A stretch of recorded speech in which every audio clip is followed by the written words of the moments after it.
YS వివేక CBI దర్యాప్తు ముగిసిందంటూ CBI సుప్రీంకోర్టుకి ఇటీవల తెలియజేసింది. ఈ కేసులో వివేక హత్యపై వైఎస్ అవినాష్ రెడ్డికి ముందస్తు బెయిల్ పిటిషన్ పెండింగ్లో ఉంది. అలాగే పులివెందుల జెడ్పీటీసీ ఉప ఎన్నిక నేపథ్యంలో జగన్ సొంత నియోజకవర్గంలో రాజకీయం వేడి పెరిగింది.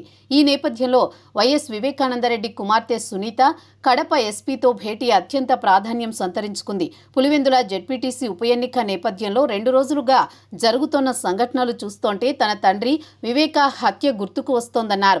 ఈ సందర్భంగానే ఆమె గతంలో తన తండ్రి హత్యకు ఆదినారాయణ రెడ్డి, సతీష్ రెడ్డి, బీటెక్ రవిలే కారణమంటూ సంతకం చేయాలంటూ అప్పట్లో తన దగ్గరకు ఒక లేఖ తీసుకుని వచ్చారని, కానీ తాము ఆ లేఖపై సంతకం చేయలేదని గుర్తు చేస్తున్నారు.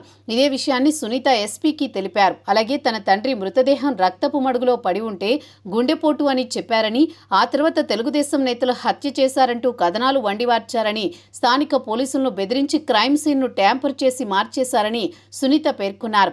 మళ్లీ ఇప్పుడు పులివెందులలో నాటి పరిస్థితులు గుర్తుకు తెచ్చేలా వాతావరణం ఉందని ఎస్పీకి సునీత చెప్పారు. తన బంధువు సురేష్పై అవినాష్ రెడ్డి అనుచరులు దాడి చేశారని ఆరోపించారు. గత 6 ఏళ్లుగా తన తండ్రి వివేక హత్య కేసు విషయంలో పోరాటం చేస్తూనే ఉన్నానని, ఇప్పటికీ దోషులకు శిక్ష పడలేదని సునీతారెడ్డి ఆవేదన వ్యక్తం చేశారు. తప్పు చేసిన వారికి శిక్ష పడాలని డిమాండ్ చేశారు.